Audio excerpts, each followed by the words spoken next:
नमस्कार, मैं डेवी कुशवाहा। स्वागत है हमारे YouTube channel teaching with nature में। आज हम लोग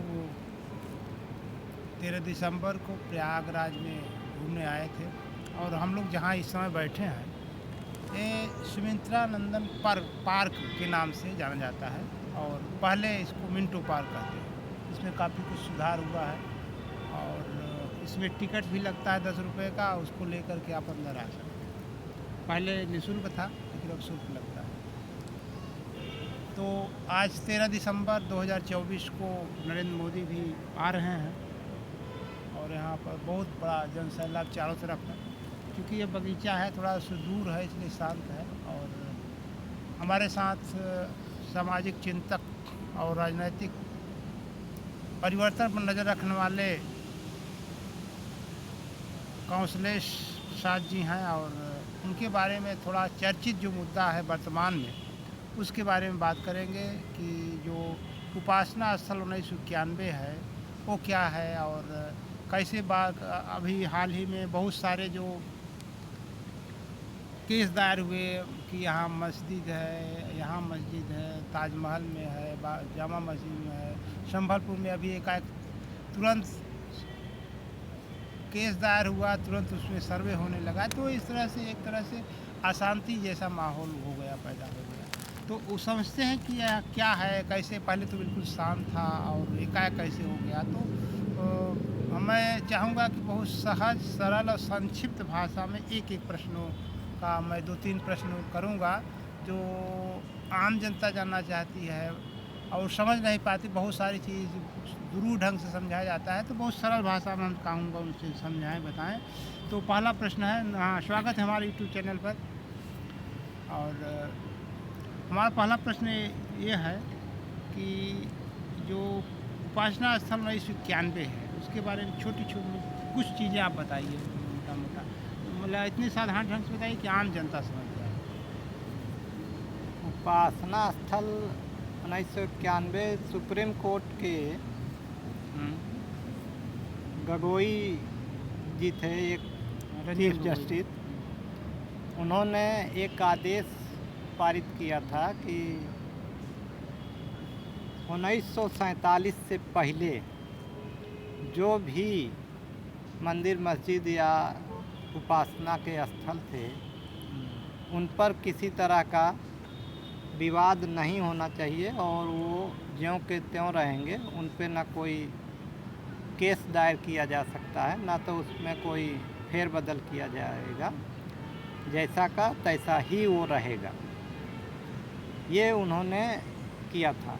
नहीं, वो तो चीफ जस्टिस, मैं जहाँ तक जानता हूँ, चीफ जस्टिस तो मई 2022 में ये कहा कि जैसा तो रहेगा, लेकिन एक बात उन्होंने जोड़ी कि उसकी प्रकृति को हम जान सकते हैं कि प्रकृति कैसी है, वहाँ राम मतलब कोई मंदिर था कि नहीं, ये तो ये जान सकते हैं। डी.वाई. चंद्रचूड़ ने हाँ, डी.वाई. चंद्रचूड़ 22 में, मई 22 में एक उसमें क्लास जोड़ दिया कि किसी भी उपासना स्थल की प्रकृति को जाना जा सकता है। उसके लिए कोई जो पहले की धारा है वो उस पर रोक नहीं लगाती। तो प्रकृति को जानने के लिए लोगों ने बहुत से निचली अदालतों में कई जगहों पर कोर्ट कर दिया, केस दायर किया।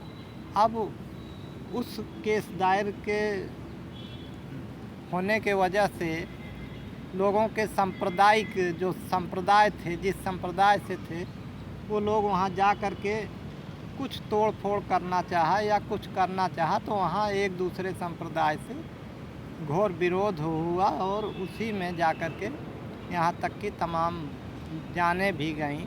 संभल में 5 लोग मारे भी गए। अब ये एक आसान रास्ता मिल गया कि लोग किसी भी उपासना स्थल के बारे में ये कहने के लिए कोर्ट में चले जाते हैं कि ये इनसे पहले हमारा था, इसकी खुदाई किया जाए, इसकी जांच किया जाए। अब वही जांच को लेकर के अभी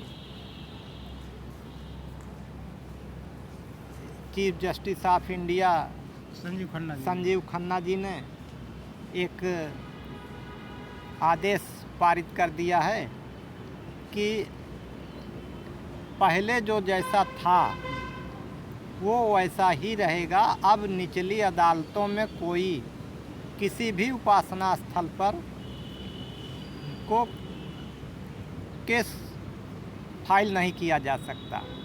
केस तो फाइल हो सकती है कि उस पर रजिस्टर नहीं किया सकता, रजिस्टर नहीं किया जाए, सुनवाई नहीं होगी। सुनवाई नहीं होगी, फाइल करने का कोई औचित्य इफेक्टिव जो है ऑर्डर नहीं हो सकता, इफेक्टिव ऑर्डर नहीं होगा, सुनवाई नहीं होगी।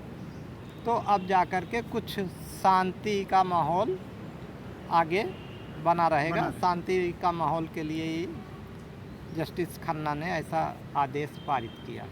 श्रोताओं के और समझने के लिए मैं बता सकता हूँ कि मतलब 1991 में जब नरसिंह राव की सरकार थी तो बाबरी मस्जिद का जो विवाद था चरम पर था, तो इसको समाप्त करने के लिए जो मंदिर मस्जिद का मुद्दा हर जगह उठ रहे थे, तो एक एक्ट लाया गया जिसे हम पूजा स्थल अधिनियम 1991 कहते हैं। तो उसमें बाबरी मस्जिद को छोड़ करके नहीं, उस पर कोई विचार नहीं, जो चल रहा है हाँ, बाबरी मस्जिद को छोड़ करके बाकी शेष को समाप्त कर दिया गया था और ये मुद्दा समाप्त ही रहा। लेकिन मई 2022 में जब चंद्रचूड़ जी चीफ जस्टिस थे तो उन्होंने एक मामला सुना, उसमें ये कह दिया कि हम उसकी प्रकृति को जान सकते हैं, नहीं सर्वे करा सकते हैं, जान सकते हैं कि वास्तव में मंदिर था या नहीं। हम स्वरूप में परिवर्तन तो नहीं कर सकते, लेकिन जो पूजा स्थल अधिनियम की धारा 3 और 4 में जो बात कही गई है कि हम उसके स्वरूप को नहीं बदल सकते, तो स्वरूप को तो नहीं बदला जाएगा, लेकिन उसकी प्रकृति को जान सकते हैं। तो प्रकृति के नाम पर ही मतलब कह लीजिए कि वर्तमान जो विवाद बढ़ा है कहीं न कहीं चंद्रचूड़ के निर्णय के कारण ऐसा हो रहा है। और वर्तमान में संजीव खन्ना जी जो कदम उठाया है तो बहुत ही सराहनीय है। अच्छा ये बताइए कि वास्तव में मंदिर मस्जिद का जो मैटर है, केस का मैटर है, ये ज़्यादा जरूरी है कि हमारे रोजगार, शिक्षा, स्वास्थ्य से ज़्यादा जरूरी है? क्या होना चाहिए? मंदिर मस्जिद का जो मामला है ये बहुत ज़रूरी नहीं है। ये तो एक लोगों की धार्मिक आस्था और धार्मिक भावना को बनाए रखने के लिए ये है, बशर्ते कि प्रेजेंट टाइम में इस समय देश में बेरोजगारी बहुत बढ़ी हुई है। बेरोजगारों की संख्या इतना है कि सरकार को रोजगार के अवसर उपलब्ध कराने चाहिए और अच्छी से अच्छी ट्रेनिंग देनी चाहिए। ट्रेनिंग तो बहुत सरकार दे रही है, बहुत तरह की ट्रेनिंग संस्थाएं चल रही हैं, मगर उन सभी ट्रेनिंगों का 90% जो रिजल्ट है वो धरातल से कहीं बाहर है, जिसका कोई औचित्य ही नहीं है। ट्रेनिंग का सर्टिफिकेट मिल जाता है, उनको कुछ कहीं के लायक रहते नहीं। खाली 10% ही ट्रेनिंग किए हुए या सर्टिफिकेट कोर्स किए हुए डिग्री धारक छात्र छात्राएं सफलता की ओर कदम बढ़ा पाते हैं। बाकी तो 90% यूजलेस कहे जा सकते हैं। सरकार को इस पर ध्यान देना चाहिए। इस महत्वपूर्ण जानकारी के लिए हम आपको बहुत बहुत धन्यवाद देना चाहेंगे और आशा रखेंगे फिर कभी हम ऐसे ज्वलंत मुद्दाएं हों तो हम इस पर विचार विमर्श करें। और हम ये भी कहना चाहेंगे कि एक आम नागरिक को शांति के जीवन व्यतीत करने का प्रयास करना चाहिए। खासकर हमें अगर संघर्ष करना है तो रोजगार को करें, स्वास्थ्य को करें, शिक्षा को करें, इससे समाज राष्ट्र उत्तरोत्तर उन्नत की हो जाएगा।